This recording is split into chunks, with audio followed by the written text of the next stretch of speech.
The speed of change these days can be overwhelming. So why do we keep working the same old way? Smartsheet transforms regular work into dynamic work with a single flexible platform that empowers people to create and manage the workflows they need and collaborate real-time information so everyone gets off the sidelines. That makes a continuous impact on the business. Smartsheet is a platform for dynamic work. Experience how it comes together at smartsheet.com/enterprise.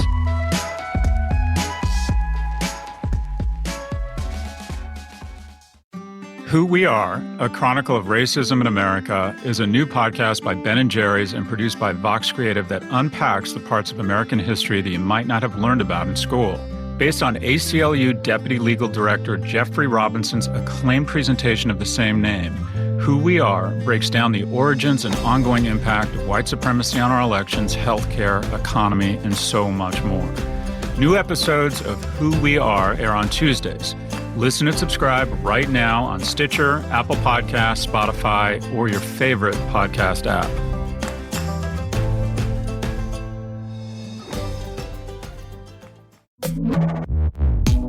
Hi, everyone. This is Pivot from New York Magazine and the Vox Media Podcast Network. I'm Kara Swisher. And I'm Leslie Stahl.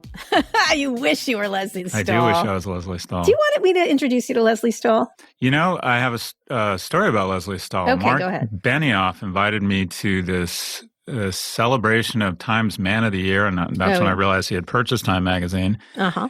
And it was Andrew Ross Sorkin, Leslie Stahl, all these kind of, icons of journalism, and me. And I got there and I looked around, and then they had one of those Placido Domingo, or I forget who blind, who's the blind singer? Who's the one who's got they all have amazing voices. Yeah, that guy. Yeah, okay. And his son, who also has an amazing voice. Uh-huh. And I'm sitting around this table in a Midtown thing, and I'm like, for a moment, I literally thought, okay, there's an Australian rules football player named Scott Galloway. And for a moment, I looked around and I thought, did they mean to invite the rugby player? Because I could not figure out how I ended up in this room. But anyways, Leslie Stahl was there, and she seemed very lovely and very smart. Lovely. She used to come to the Code Conference quite a bit. She had a big interest in tech for a while. She was great during that, by the way. I hope everybody saw that, because that was quite a back and forth that she had. She was trying her level best to deal with baby Huey, but it was crazy. Weird. I was like, can you stop talking about your victimization? Did you watch the whole thing? No, I'm curious. I did. They did all four of them. How would you stack rank, or what were your impressions of all four of them? I thought Pence was like, the weird robotic penis that he is. I don't know how else to explain it. You got to admit, though, I mean, one of the things I like about you is that you are able to separate the person from the ideology. As a politician, he is very good. He is in the old style, in the way that he kind has Reagan style. No, I don't think Reagan. Reagan was charismatic and delightful. I can't the stuff on his aides. I want to literally. It's horrible how he behaved, but he is a charismatic and really attractive candidate. Pence leaves no emotion. You don't go, oh, that guy, I love that guy. He just has you have no affect to him except that he's a suck up now. That's but look at the hand he's been dealt. Yeah. I mean, but he gets on there and he manages to kind of pivot away, not answer the question, but try to answer it. He is. I mean, I forget the spokesperson's name. Anymore. I forget her name. It can't be. Oh, Kaylee. Yeah, Kaylee, I can't. whatever. I think she's fantastic. I think she's very talented, even though she makes me want to cringe. She did a little sharp thing at Leslie. Did you say, the president gave you enough time? I've had that happen to me with so many PR people. So-and-so gave you enough time. So Sarah. Pence, Pence, I interrupted you. What did you think of Biden? What did you think of? Biden was fine. Was very like Uncle Joe and sharper than usual. I think he's fine. He's been in politics forever. He's like a comfortable sweater. Like, you know what I mean? Like, he's fine. And he was actually, he seems more lively than ever and more engaged. So that's great. And he's invigorated, which is good. And Senator Harris? I think she's sharp as a tack. I think she will be subject to hatefulness because she's a woman of color and she's smart and she's in your face. Yep. Sometimes she goes a little light when she shouldn't because she tries to play down how incredibly sharp and intelligent she is sometimes. I thought Senator Harris in the 60 Minutes interview, I actually thought she came across as the least credible, quite frankly.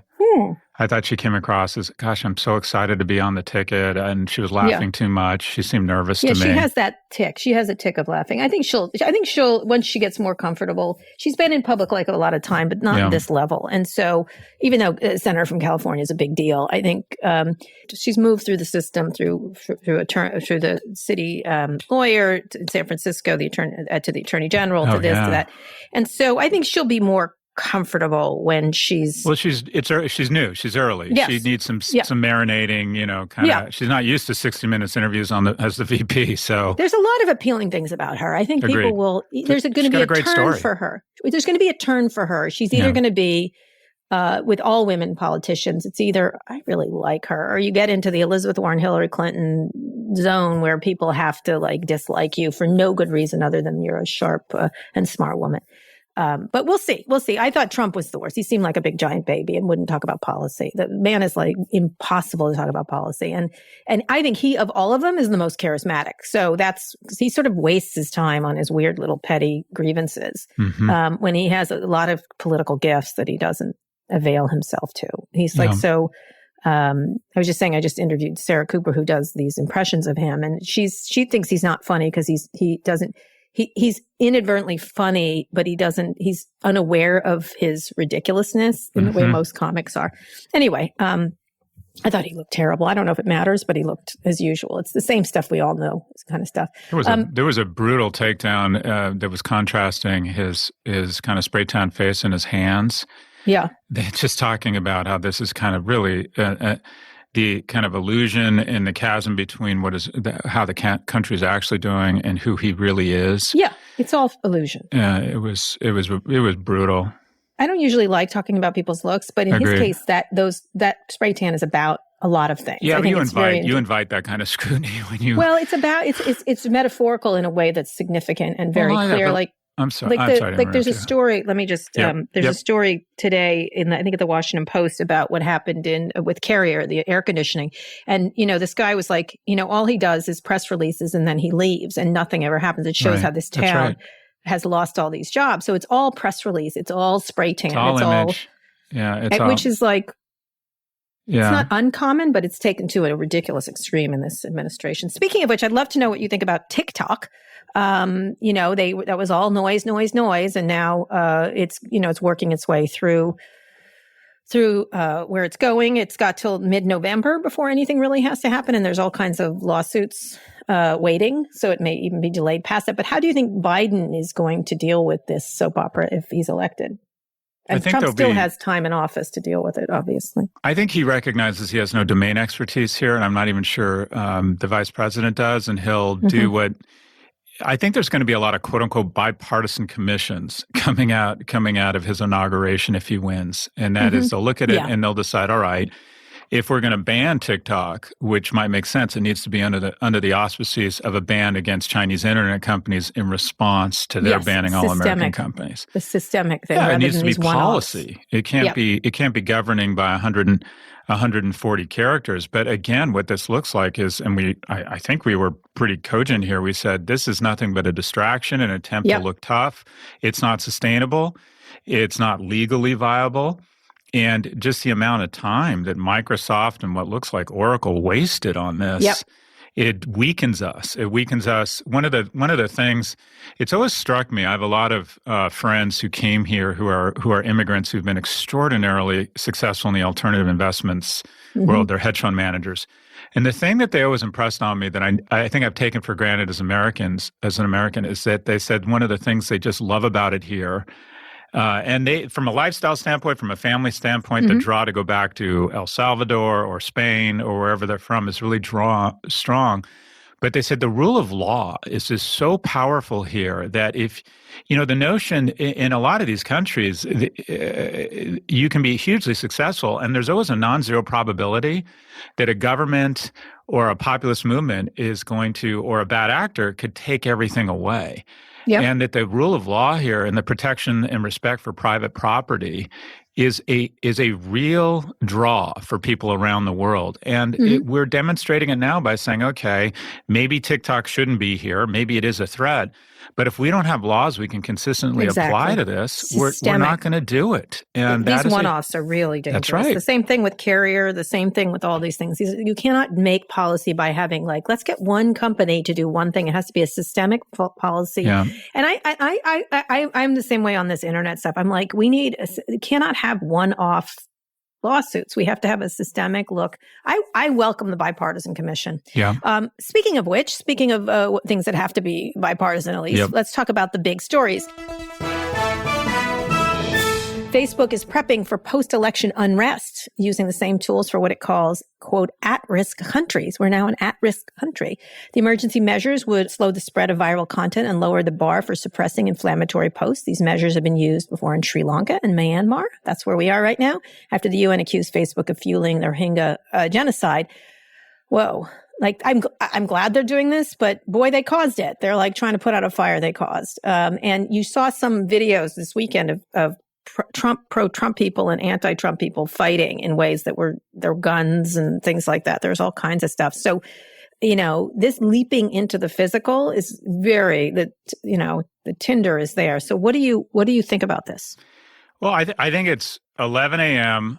The Sunday after the rager you had is a senior in high school, and there's blow everywhere and a donkey and the dog. The donkey get in there. Your dog has been lit on fire, and everything is literally destroyed. And your parents sent you a text saying they decided to come home early, and you are scrambling to clean up the mess. Right. And what has gone on here, because they recognize the parents may be on their way home. Biden-Harris up by 10 points. Right. And this election. I mean, so this kind of goes into the New York Ad Observatory has been collecting publicly available data on the platform showing what political ads are running. This is Stanford one? This is NYU. Okay. I know they're in a fight with them. They're in a fight with them. And Facebook has said, this violates our terms of service, and we're going to take further action if you don't stop doing it. Yeah, explain that at NYU. People are such activists over there. Well, it's actually a PhD student at Tandon, and it's pretty benign. It's, okay, this is the ads they're running in Pennsylvania. This is who's paying for the ads. And Facebook has said, no, it violates our terms of service, and we're going to shut you down. And the reality is, any data you can scrape from a public platform is almost always kind of free reign for academics. And not only that, academics oftentimes have access to data. Companies provide academics with data that the public doesn't have access to. So this is just not unusual at all. It's nonsense. And what it says is that Facebook recognizes that this academic is probably going to find out that, people were leveraging our data and our tools to suppress the vote. Or that people were leveraging our tools and our technology to spread misinformation. And we'd rather that be as opaque as possible and to roll out as slowly as possible. So this is, anyways, it is Sunday morning at 11. They are freaked out. The parents might be coming home because the parents are up by 10 points. And now in an election, if we find out, and we're going to, that they fucked with what is the most important or seminal moments in a free society for the second time in a row. Yeah. And maybe they didn't promote it. Maybe it wasn't their intention. Maybe they would have rather it didn't happen. Time. But they traded off security for letting people do it, or they traded off revenues for allowing it to happen. There's going to be hell to pay. When dad and mom get home, it is going to be ugly. And you know what? Except if it leads to Trump's, because Trump will do nothing with this. This company is his aid. That's my point. They're hoping. I genuinely believe that a lot of senior executives who not only worry about their share price, but I think are starting to probably believe, wow, I personally could probably get in a lot of hot water here, are really hoping for a Trump reelection. I think Jack Dorsey and Mark Zuckerberg have more riding on Trump's reelection than almost anyone other than maybe Putin and Borat or Rachel Maddow. We'll see. I know a lot of people will do. I think people are exhausted by this. But why wait until after the election to create these measures? Well, that's exactly the right question, Kara. Well, why aren't these measures a part of their policy? Why are these even measures? Why isn't this just policy? They're talking about reducing the virality of inflammatory content. Well, that sounds like a reasonable policy for any media company, period, not pre, post, or election. Why is it something we're only contemplating should there be a mute button for someone like if Trump starts to put out stuff that's just inaccurate? So this gets into the whole notion of censorship, and in my viewpoint, yes, it does. In my view, and let me be clear, I think they're a media company. I think media companies have biases. I think media companies are allowed to edit people. Their terms of service, if they had any reverence or allegiance or fidelity to their terms of service, both platforms would have shut his account off or down or kicked it off, and they didn't because he alone is probably generating several billion ads served. The conversation he inspires, the catalog, the rage, the dialogue, the clicks, the Chobani and Nissan ads is just worth a ton of money to them. Yep. What do you think? Well, I think they are culpable here if they don't do the right thing. And I don't know what I would do. I think they've backed themselves in a corner where they have to censor now, or if they don't, there's damage. It's just they've put themselves into the worst. They have not gotten people used to the idea of who they are and that they are a private company that can do these things. And so everybody now thinks it's the public square. And they've allowed that to happen. They've put no strictures in place. They haven't made clear that this is their platform and this is how people are going to behave on it. And now they're paying the price, and they will pay the price. If this is a close election and Trump starts to mess with it, wouldn't want to be that person to make that decision. But they're going to have to. But you used a key word there. I don't know what I would do. You used the word censoring, and I would argue that I don't think it's censoring. That's right. I think it's got that in the mind. I don't think it's censoring. It's stopping someone from lying. That's right. When Leslie Stahl in her 60 Minutes interview says she stopped him. This is 60 Minutes. We can't put statements on the air that we can't verify, and I know we won't be able to verify that. And when Facebook shuts down content, we can't verify it. It's not censoring. It's taking responsibility for being a media company where two-thirds of America get their information. The fact that they don't have reporters is how they get out of it. But one of the things that I thought that Leslie Stahl, beyond the we can't verify, I think when he said they had tried to steal the election, she said no. And he said, they tried. You go look at the papers. Go get the papers. I was like, what papers? Like, I would have been like, what friggin' papers are you talking about? Yeah. And she goes, no. And he said, and then he kept saying again, she goes, no, that is inaccurate. Right. Like, that is how you do, like, that is all. No one's going, Leslie Stahl censored him. He's just saying, no, that is inaccurate. That's right. It came out of your mouth, but guess what? It's a lie. So it's difficult. Anyway, speaking of damage, let's go on a quick break and to talk about the issues with the Robinhood app, which is something that Scott has talked quite a lot about. And we have a friend of Pivot, Katy Tur, to help us lead us through next week's election. According to a recent Forbes article, working from home can transform the job market and create global competition for every role. That means that if you're an employer, you're competing with even more employers to find the best candidates for your job. So how do you get your company and job to stand out? Start with ZipRecruiter by trying it for free at ZipRecruiter.com/pivot. When you post a job on ZipRecruiter, you can tag it with labels like actively hiring or remote to attract the right talent. Next, ZipRecruiter's powerful technology identifies people with the skills and experience that match your job. If you're really interested in a candidate and want to snag them before they're contacted by other companies, you can invite them to apply for your job. With one click, ZipRecruiter sends an email from you and you stand out from the competition.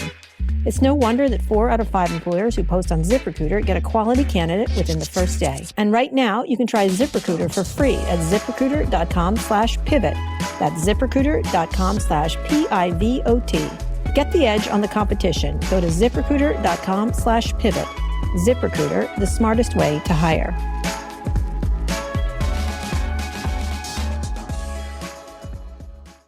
We've all been there. You go to a company's website, type a pretty basic question into their search bar and get virtually nowhere. It's really annoying when you can't get a direct answer to a simple question. Don't you want to make sure your website isn't doing the same thing?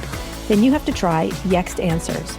Yext Answers adds a powerful search engine to your website so you can deliver an official answer to every customer question. And we're not talking about a clunky list of blue links to sort through. Yext Answers uses natural language processing to understand the exact question and deliver an exact answer. Plus, you can add customizable calls to action in the answer, like buy now or book an appointment, so you can drive more valuable transactions. Yext Answers also helps reduce your support costs. When your customers get the exact answers they need from your website, there's no need to call into customer service for help. But the best part about Yext Answers is that you can try it for free. Just go to yext.com and learn about how Yext Answers can help your website work harder for your customers and your business.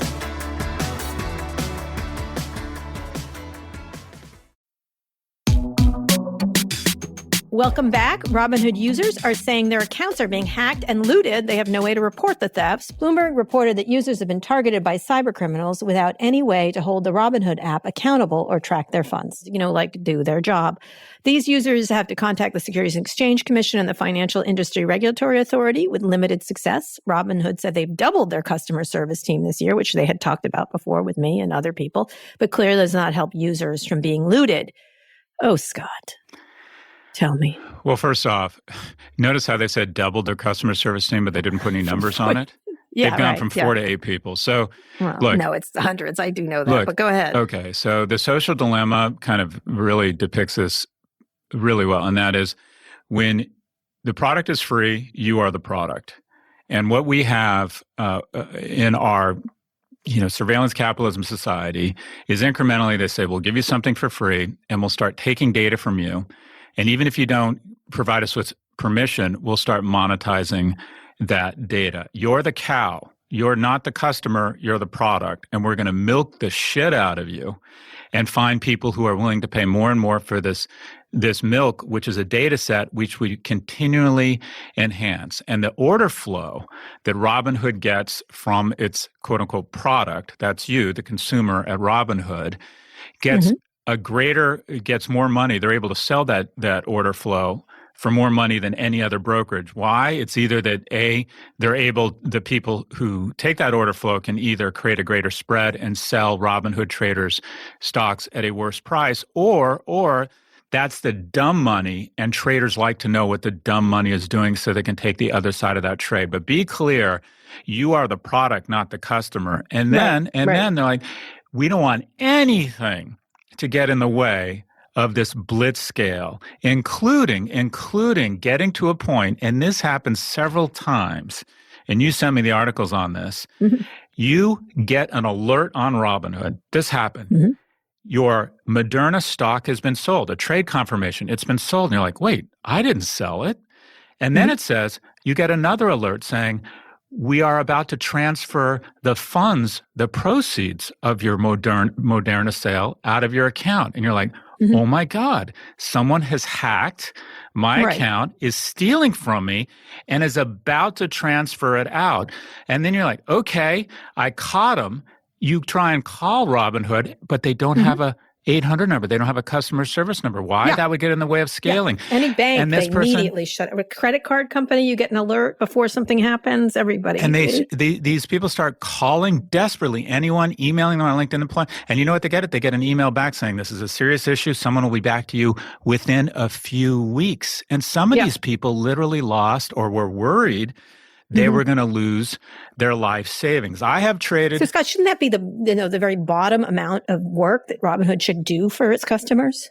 When you're dealing with people's livelihoods, when you're dealing with money, the notion I've traded on Schwab, Goldman's trading platform, Northern Trust, TD Ameritrade, the idea that I would register and notice that funds had been, that there was illegal activity in my account and funds were about to be stolen out of my account, the idea that I wouldn't be able to immediately get somebody on the phone and that they would immediately take action is absolutely unheard of.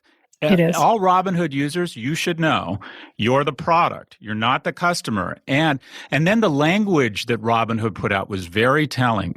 They said a limited number of our accounts where the passwords were stolen because the passwords were hacked outside. And they said this wasn't a breach. In other words, if Walmart is broken into and something bad, it's not our fault if the key used to get into the store was copied somewhere else. Yeah. They are taking a page out of Facebook's playbook. Slow roll, deny, obfuscation, don't take responsibility. You're not the consumer, you're the product. And quite frankly, we're going to start parsing you out and selling you to other people. Robinhood's focus on blitzscaling, their inability or their willingness to totally abuse their product, who right now is their consumer set, has reached a new high. And here's the question we all face, and regulators in the SEC face, and that is, if we could go back in time before Facebook really started levying a ton of damage on the Commonwealth, would we stop them? Well, guess what? We can, because Robinhood and their CEOs, they're a fucking menace, and we have the opportunity. We have the opportunity to shut that shit down early before it becomes out of control. This is the opportunity to move in now. Well, what's good here, and we're going to get to Katy Tur in a second, is that this is an area that there is much more attention paid because it's finance, because it's people's bank accounts. So I think you will see some action by the SEC and other organizations. I do think. With Facebook, you don't know who is in charge of this. And of course, the FTC punted on these things. But I feel like you have a point of view on this, Scott. So we'll see where it goes. This is a test for the SEC. Does the SEC exist to protect management or to protect investors? This is a test for them. All right. It's a test, and they have failed so far, according to Scott Galloway. Speaking of tests, we have an election coming up. We do. And we have Katy Tur. We have Katy Tur, MSNBC anchor, NBC News correspondent, and New York Times bestselling author. Yep. Katy, welcome to Pivot. Scott is extraordinarily excited just because you're so famous. My first question, who does not love Katy Tur? Katy, who does not love Katy Tur? Oh, gosh. My son doesn't love me as much as he loves his dad right now. I am the second favorite person in the household. So this is key. Before Kara starts her whole substantive interview thing, Katy, you literally play, but just so you know, all my questions are just an excuse for me to talk about me. So let's get going. So Katy Tur plays the same role in my life as Goodfellas, the 1990 crime drama. Whenever I am browsing on live TV, which I still do because I'm 108. If I see Goodfellas or Katy Tur, I stop and I just watch. You are so substantive and you bring so much humanity to important stories. Katy Tur and Goodfellas. All right, now I'm going to move on. Ever since I can remember, I've always wanted to be a gangster. There you go. Okay. You are a gangster, Scott. You are a gangster. All right, that's my favorite line. Gangster Joe Pesci. Listen to me. Let's talk about the key differences that you see between the weeks leading up to 2016 election and 2020 election. I'm sorry, I'm not effusively complimenting you, but I think you're an excellent reporter. So, talk to me about how you look at it, because you've covered both elections. So it's diametrically different than 2016. Donald Trump isn't running as an outsider any longer, although he's trying to. Yeah. He is an incumbent. He's had 4 years behind him. He's got a record to run on, and there are those in his orbit who say he should run on the specifics of his record that they like. But then there are a lot of people who have been watching him for 4 years and, may have thought that he would have pivoted to be a more presidential leader once he got into the White House, and realized very quickly that didn't happen, and might be looking at the last 4 years and thinking, I don't really like him so much. There are others who say, hey, listen, the coronavirus has been a complete and utter disaster, and I'm really tired of living inside my basement or like you are really right now. Tired of going to the market and having to fight with people about wearing masks when I think they should wear them, and the president should show some leadership on this. Or people who look outside and say, oh my God, look at all this racial unrest. This is a problem that we need to address, not just pretend it doesn't exist.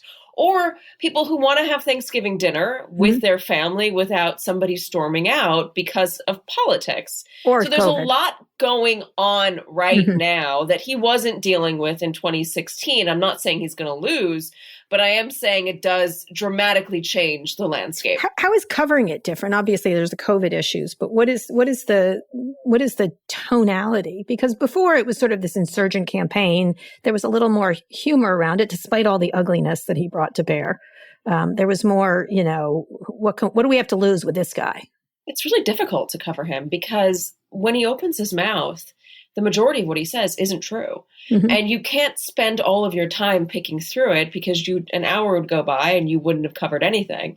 So you have to, as a journalist, pick and choose what you are going to focus on. And covering the lead up to this election, obviously, is so much different because I'm not out on the road as I normally would have been. Which you were, yeah. Which I was, and I had a real sense of where the voters' heads were at. Now you've got to focus on what is the biggest issue at hand, which is the coronavirus, and choosing to cover that over whatever Donald Trump may have said at a gaggle or whatever he may have tweeted. I so infrequently talk about his tweets now because most of the time, the vast majority of time, they just don't matter. Whereas in 2016, because he was so unpredictable, we felt like we were following the bouncing ball a lot. Right now, you ignore the ball and you focus on the target, which is right now the coronavirus. Scott? Yeah, just a couple of things seem different. I'm curious what your take is if they're really having an impact. The first is it just seems like the president and the vice president are at this point super spreaders, and we haven't seen that level of super spread from either Biden or Harris. I'm curious if you think when you're out there talking to people, if they see the kind of the different approach or the different results as leadership or symptom of incompetence. Like the campaign's, registry or interaction with coronavirus. How has that impacted voters' sense of what is going on between the two campaigns? Well, I mean, it depends on who you're talking to, right? Frankly, because if you're talking to the majority of people here in New York, their sense is that Donald Trump is a public health danger from the way that he's behaving, by holding these rallies where there's no social distancing and no masks, by himself not modeling the behavior that his own health experts and officials are advocating, by making fun of Joe Biden, all of these things, by having an outbreak at the White House, by having a second outbreak at the White House and not, going to the hospital and getting treated and coming out and not taking it seriously. That was the worst fear for a lot of people, was that he was going to go in, be fine, come out and say it's not a big deal, and give motivation and give a talking point, which he's to done. The people who don't want to take it seriously. Mm-hmm. But then, I talk to others who are more in Donald Trump's camp, and they'll say, well, I wish he took it more seriously, but they'll have excuses for it. Mm-hmm. Like there's nothing he could have done better than this. It was a virus that was out of control from the start. That's their new thing, correct? That's their new, there's nothing anybody could have done. There's nothing anybody could have done. He saved hundreds of thousands of lives. You can't fault him for this. They had a plan and they executed it. I see. So when you think about where we are right now, we're a week away. How are you preparing in the days up to the election, and how are you thinking of the days after as someone who has a show? And you're obviously going to have to be, you were talking about the idea of not following the bouncing ball. There's going to be balls everywhere here. And it's going to be all over the place. So how are you preparing, as you're watching early voting and the early takeaways that's already started? Nobody knows, but doesn't stop them from reporting on it. So talk about how you think about how the media should do it, and then talk about how social media platforms should do it, because I think cable and they sort of work in tandem together in a weird way. So I just got a text message from my producer saying that I'm locked in our A1 lead, so I got to get out of it. I just did. Mm-hmm. I don't even know what you just said there, but it sounded very impressive. Yeah, but it was cool. It sounded very impressive. It's the open of the show. It's the first read of the show. And we spent a lot of time on the first read because that is the framing for the entire day's coverage. Sure. And what I have been doing and what we have been doing specifically in the last few weeks is we have been framing it as two stories coming to a head, which is that we are coming down to the wire on election day. People are voting in numbers that we have not seen before. Millions of people deciding it is too risky to take a risk. I'm going to mail my ballot in early. I'm going to show up in person, while at the same time, hundreds, if not, more than 1,000 Americans are dying every single day. There are new hotspots popping up every single day. Hospitals, again, are running out of ICU beds. You've got the crisis of the coronavirus, which is whipping itself up again, and you have the election. And those two things are intertwined. You can't separate them. So we focus on those in the beginning, and we try to give you a sense of where the race and the country stands. And that's how you don't follow the bouncing ball. And oftentimes the bouncing ball stories kind of fit into the larger story of both the election and the coronavirus. Donald Trump's going after mail-in ballots because he says it's fraud. Well, there are mail-in ballots because of the pandemic, and people don't necessarily feel safe in going and voting. On the question of social media is so, as you know, and we talk about this on my show, it's difficult. I think that it has made the ability to get the truth out almost impossible in some scenarios. I mean, the ability for people to be misinformed or disinformed on social media, and it's not just social media, it's some cable news outlets, is profound.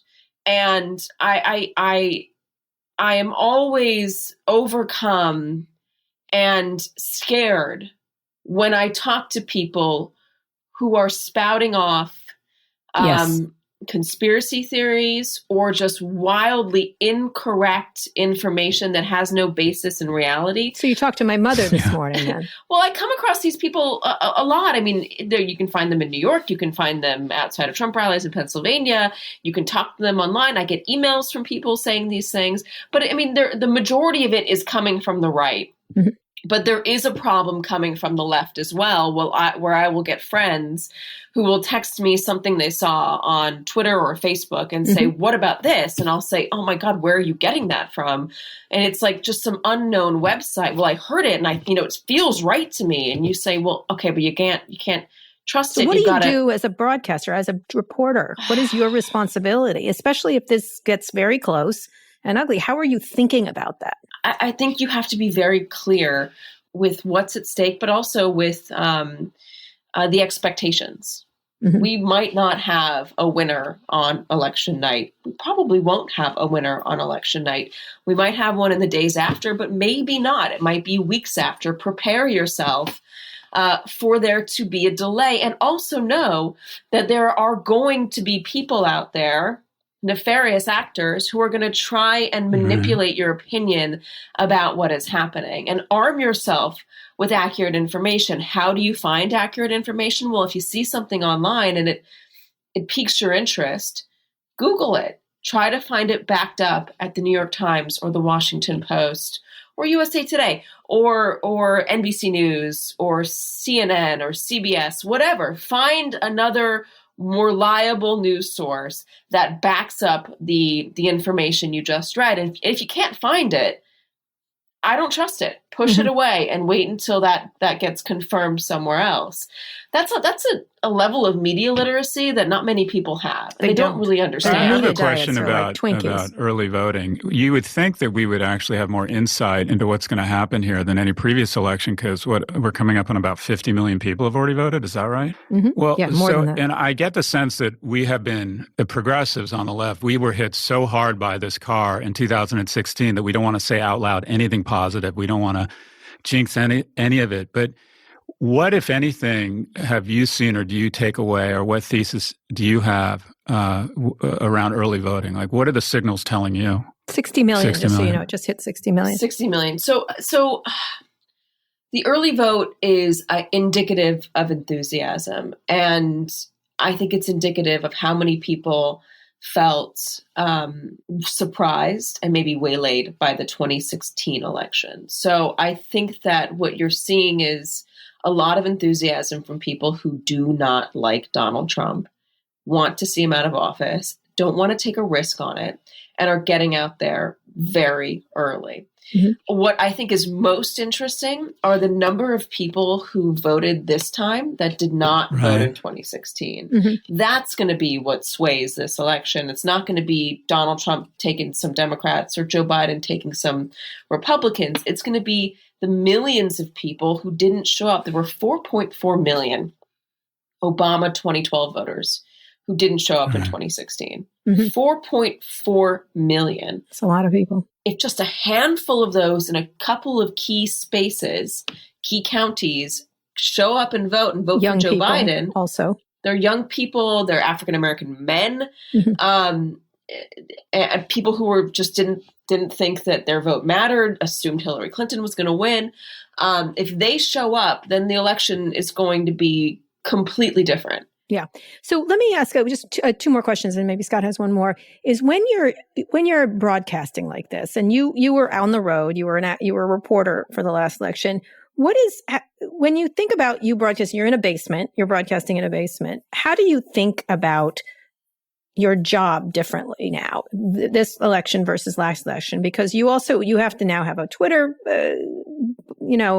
status and what you're doing here. Talk about sort of the difference of what you were doing, because you wrote a whole book on being on the campaign trail. So it's been really humbling being in the basement and not being out there. So I have come to focus on and rely on the reporting of my colleagues who are out there talking to people every day, and know that they probably have a better pulse on anything than I certainly do sitting here, or that many of the talking heads that we have who are experts and very intelligent than they do coming on, because a lot of their, political education and knowledge spans decades back, and it might not be necessarily relevant today anymore. I want you to get rid of all the pundits. I just want you to have reporters, honestly. I love the reporters, and we have people in the field, and we have, this county to county project that Meet the Press launched that we have a couple reporters doing, including a girl named Dasha Burns, and she's going to these counties and she's talking to voters in these swing places that are either not changing their mind or changing their mind. They're the people who will potentially make the difference in this election. So for me, it's relying on that information. It's calling old contacts from 2016 and getting a sense of where they are. But it's also knowing that the smartest thing that I can say right now is, I don't know. That's unusual coming from a reporter. Yeah, Scott? I'm more curious about your view on your industry. You're a rigorous journalist. You're ascending. Your career is ascending. And so you're a pilot on a 747. You have the premier seat in what you do. But you're in the cable bundle, which is like Pan Am Airlines in the 70s. It doesn't look good long term. And I'm curious what you think is going to happen. So far, politics and sports are still kind of the last firewalls of ad-supported media. As you think about your own career in the industry, do you think over time I need to get to subscription media? Do you think that, I need to develop different channels of communication and develop my own direct channels? Like, how do you view the industry and the kind of the ice cube that is the cable industry right now, and think about your own career management? Yeah. So I think that's a really important question. It's also a tough one. I think that the media industry is facing some giant obstacles. The biggest one that's going to cross any platform that you might live on is trust and confidence. And we've had that plummet now for decades. It's risen a little bit since Donald Trump came into office, but it's very partisan. It depends on whether you're a Democrat or a Republican. I think our most important task right now is finding a way to build back that trust. And that's going to include some media literacy. So that's getting out there and explaining what we do and how we do it. Secondary to that is finding the medium that will reach the broadest audience. I think you can silo yourself and reach a segment of the population, but I'm not sure if that's going to do anybody any good. Right now, the broadest audience is on broadcast news, but they're in dire straits. Cable has seen some growth, but who knows what might happen after this election, and if politics aren't as interesting as they have been, or as unpredictable and boring Biden is not good for your business. Well, I mean, I don't know. I think there's a lot going on post this election that people only because will be I think you train the audience for constant entertainment. But I do think that there's a lot at stake here And there will be a lot to cover with what Congress does, especially on the issue of climate change, which we don't cover enough. I'm excited to get past this election and start focusing more on climate change, which I think is a broad issue that affects absolutely everybody and has more bipartisan appeal than you may see in the numbers. Anyway, so when I think about my career, my future, I hold on to where I am right now.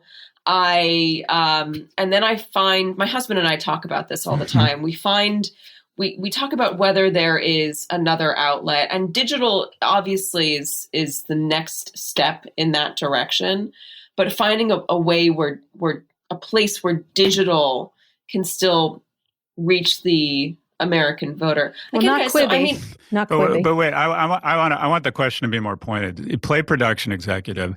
It can't be on Comcast, so we'll give you a hall pass there, so you don't have to answer an uncomfortable question. But if it's not Comcast, and there was going to be a 30-minute program of content, of rigorous content for rigorous journalists covering politics and society, what platform would you want that 30-minute program to be on? That is a really difficult question. I want to say it's on a social media platform because that has the most reach. But my first thought would go to like having a rigorous or a 30-minute show that lived on a platform that had as much reach as Twitter does. But the problem with Twitter is that people don't have the attention span. It's twitchy for anything more than 285 characters, whatever the number is now. Yeah. It's twitchy, exactly. So I think I've stumped Katy Tur, Kara. I mean, do I get a prize here? All right, I'm going to ask you the last question. And we'll let you go. Do I get a copy of Brian to Williams? No. What's the prize here? No. Oh, well, I don't know. Does Brian drink coffee? I'm not even sure. Love Brian Williams. Dad. So listen. Last thing you're going to do for this week, what are you prepping to do? How are you thinking about the election day? What are you doing? So on election day, I am going to try and sleep between 6 and 10 p.m., which seems odd because that's the prime hour. But I am anchoring with Eamon the overnight shift from 2 a.m. to 6 a.m. Oh, man. I'll be watching. Which sounds really brutal, but because this is such an unpredictable election, it could be a really interesting time. So I'm going to try and figure out how to fall asleep. Are you doing it from the basement? Or are you all getting together? Is NBC That's a good question. I've asked that question and I have not gotten a clear answer. Y'all should be together. As you can hear, I have a sinus infection. Yeah. So I think it'll probably depend on whether I am all better. By the way, as a pilot, that's what's called the Sacramento to Lubbock route. That 2 a.m. to 6 a.m. That's not a great route. You are so New York to London. Who do we speak to? Who do we speak to? No. I don't know. I'm sure you know who you. No, they need to have Brian on for the main part, so he could make all those little like cows in that might the be barn, the interesting hours. in Nebraska. Well, this is what's interesting about becoming an anchor. So when you're a reporter, you can be on top of your game and you can be like the one out front and be the star in your position. But once you get to what is the promotion, which is the anchor gig, you're back down to the bottom of the flagpole again. Bottom of the totem pole. Got to work your way back up. There you go. Welcome to 2 a.m. We can't wait. We will be watching you at 2 a.m. because we are. There's still everyone's going to be watching all night. It's going to be prime time somewhere. Yeah, exactly. Hey Scott, if you come up with a good place for me to go take my 30-minute show, you tell me. We just know not Quibi. We'll get back to you on the rest of it. Careful what you ask for. A podcast with Scott. Please don't do it. I urge you not to. Anyway, Katy, thank you so much. We really appreciate it, and good luck with your show today. Thanks for your good work, Thanks Katy. a lot. Bye. Bye. Okay, Scott, one more quick break. We'll be back for wins and fails.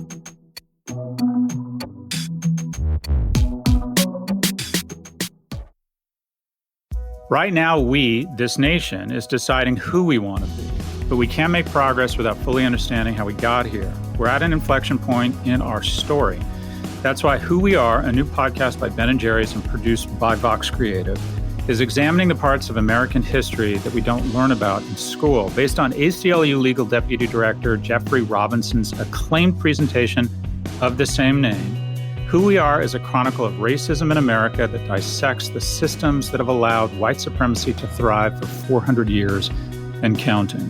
Each week, Robinson and Peabody Award-winning journalist Carvel Wallace break down the past and ongoing impact of slavery and white supremacy on some of the most pressing issues of our time: voter suppression, the racial wealth gap, healthcare, and so much more. New episodes of Who We Are air on Tuesdays. Listen and subscribe right now on Stitcher, Apple Podcasts, Spotify, or your favorite podcast app.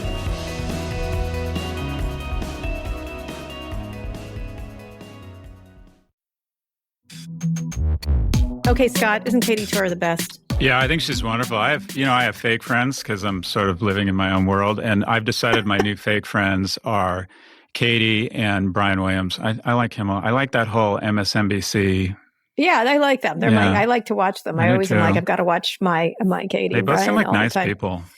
Yeah, I would like, one of the things she was talking about is I would like a return to less punditry and more reporters on, just like I prefer reporters, with points of view who actually know what they're talking about. And I think cable, if they're going to try to revive themselves, they just do reporting, and tell stories. I think that would be great. There's a very unhealthy tension in our society where it used to be, there's a tension between fact and novelty. And you remember the old 70s Jerry Dunphy where you'd have 27 minutes of fact and then 3 minutes of novelty or opinion. It's totally flipped. Yep. And MSNBC, exactly. Quite frankly, is guilty of it. Is they as gotta guilty go of it because there's more money in it.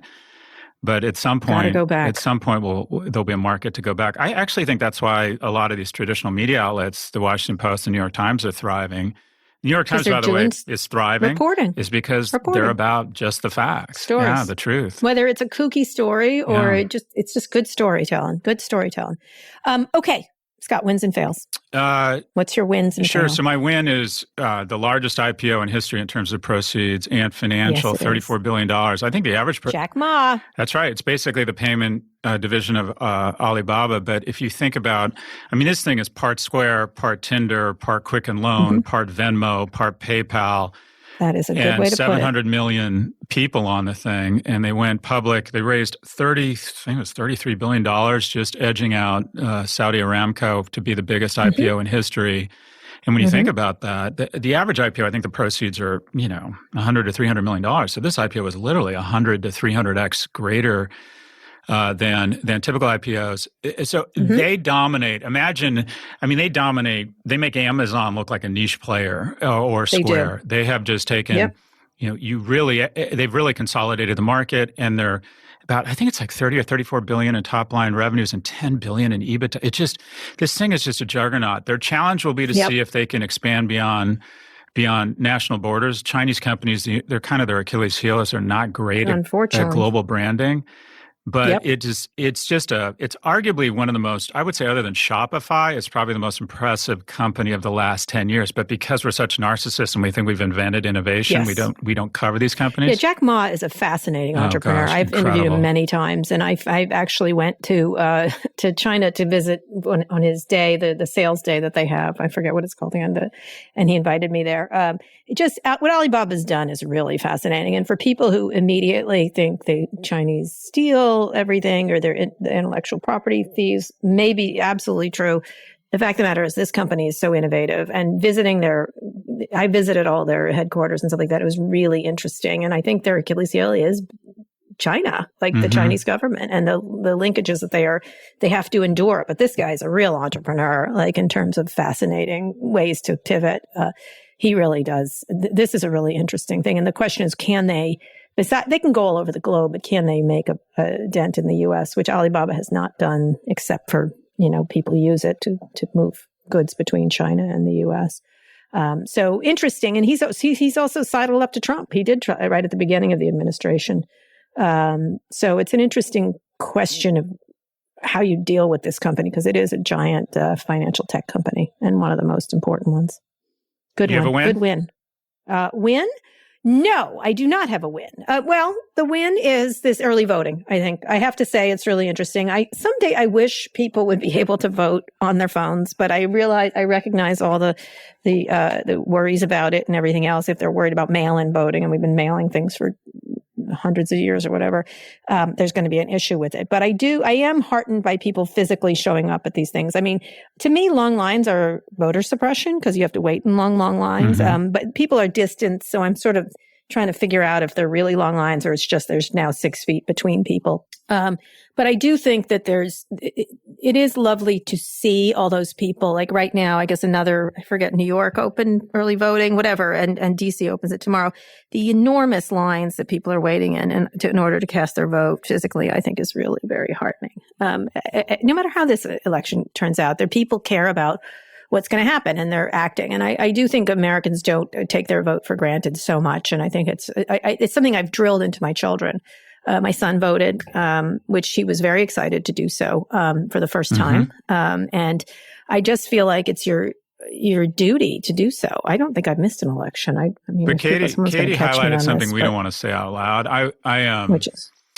I canvassed for Hillary in 2016, and I bring that up because it's total virtue signaling. So I mention it kind of every 6 months to people. But when I went I was out in a middle to lower income neighborhood just west of where I live in Florida, and I would go into households. So if I knocked on the door and it was an African American household, they'd invite me in, super nice, super grateful, and I'd ask them where their polling place was, and they wouldn't know. I'm like, they're not voting. They're not voting.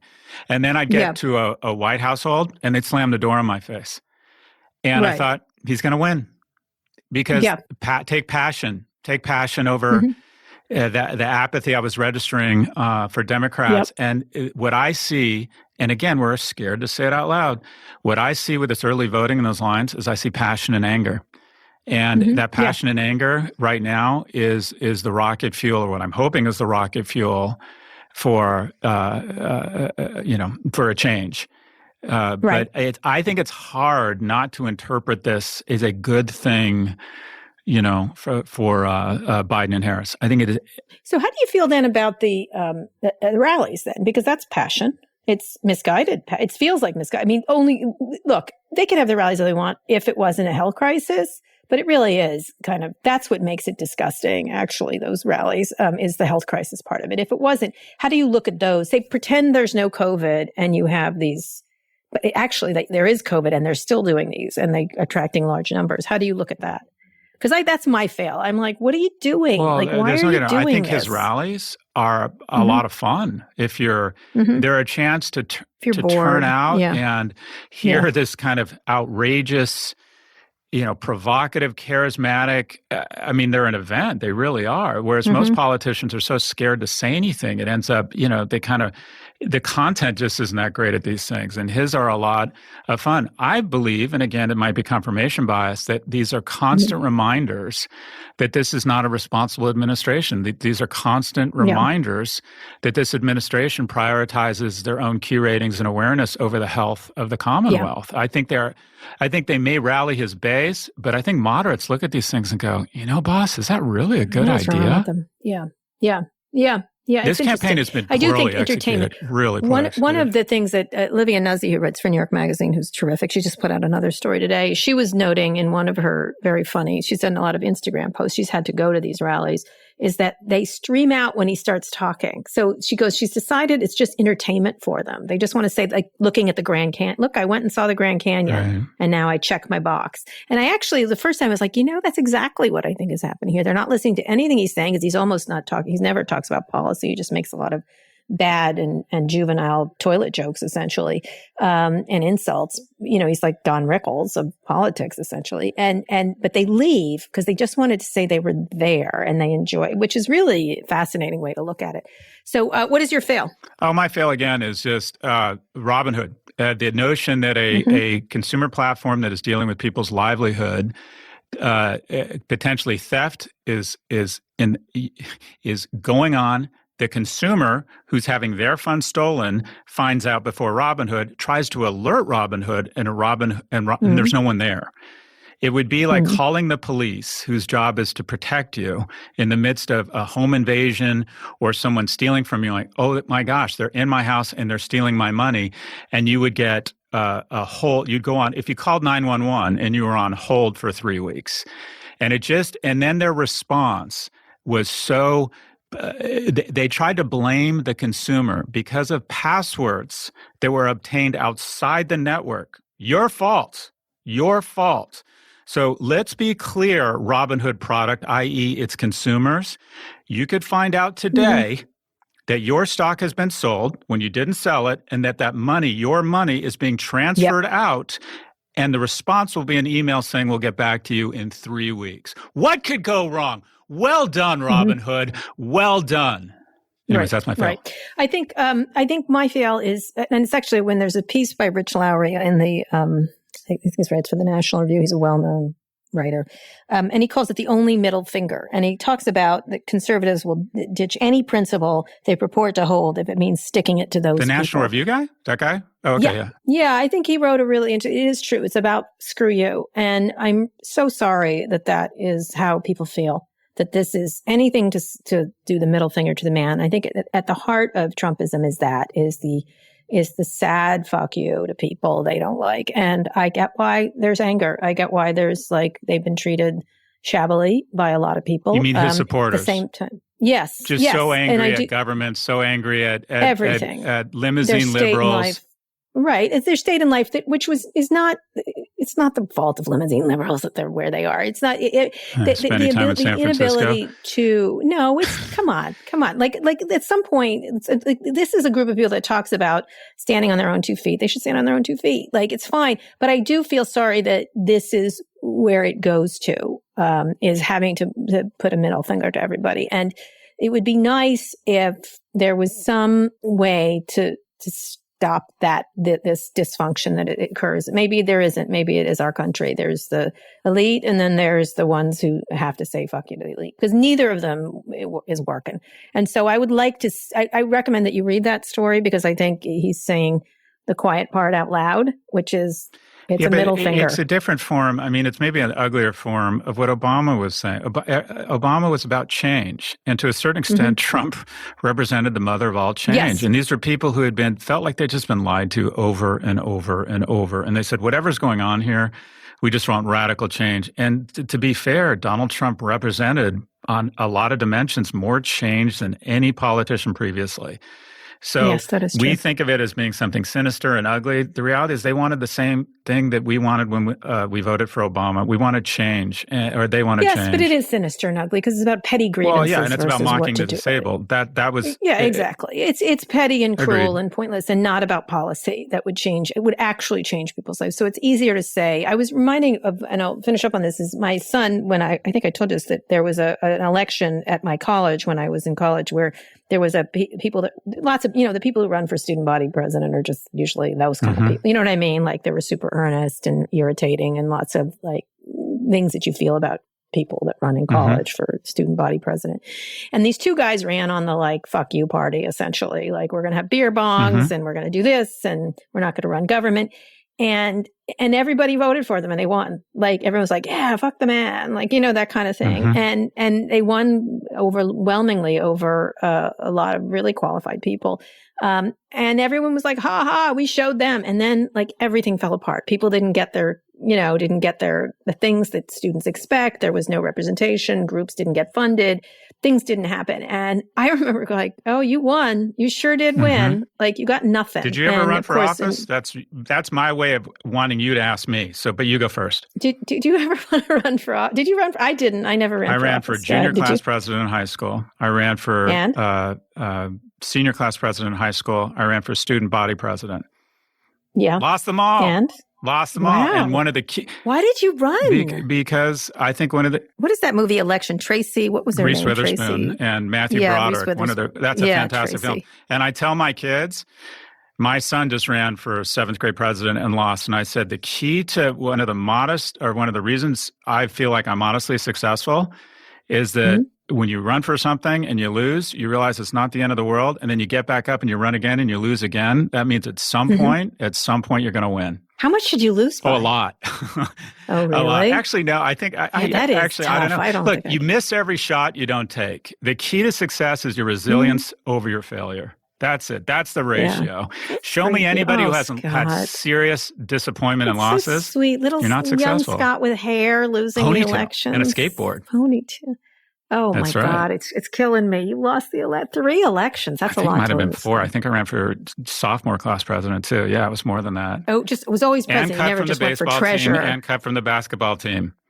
Oh my God, Scott. But I had really bad acne, which helped my security and confidence. You'll be happy to know I had a very happy Of course you did. Of course you did. I went out with the star football player. I was a really good student. Yeah, but there was a glitch in the matrix. I should really be enjoying this, making out with the football player, but, yes, obviously I wanted to be a gay, but still he was really nice. I'm sure he was very nice. I talked to him not recently, but he's a great guy. He was great. I'm just telling you. No, not me. Good high school Not me. I was the yearbook editor. Of course you were. I was. Of course you were. Yeah. There you are. I was in charge of everyone's future face. And the one sentence to sum up their future. Yes, exactly. Yeah. Exactly. Oh, I'll have some good stories about that. Anyway, I stopped people from doing, I kept going, 40 years from now, you're not going to want that quote, that particular Led Zeppelin quote right there. This person will never amount to anything. Next. This person, you could tell, right? Exactly. I had that sense even back then. Okay, Scott, what questions do you want people to answer from later this week? I want you to stop asking me that. I want people just to ask us whatever. Right, I like the random stuff. Get mad at me. It's in the script. I like the random stuff. What do you want from me? Random. We would like random stuff, not about stuff. I would like, would you like online voting on your phone?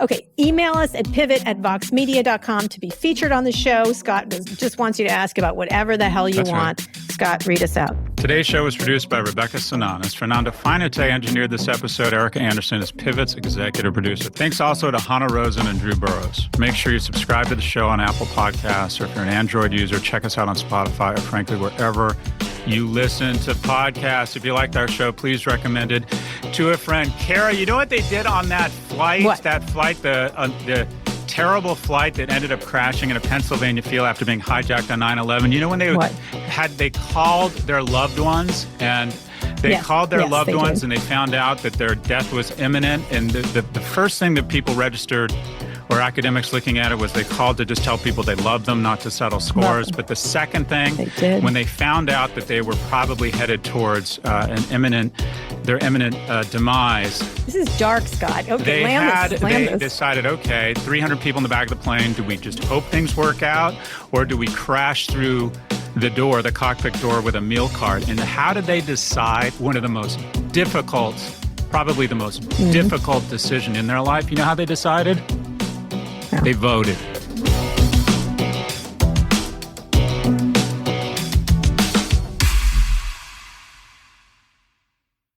This is Sam Dolnick. I'm an assistant managing editor at the New York Times. Our newsroom has been empty since March, but we've been busier than ever before.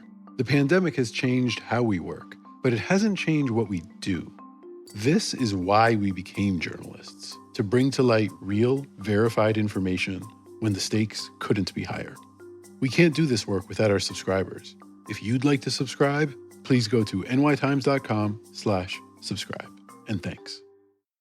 We're all wondering, what about the future? What about the future? But there's an entire generation already creating positive change in the world. Who is it, you might ask? Who is it?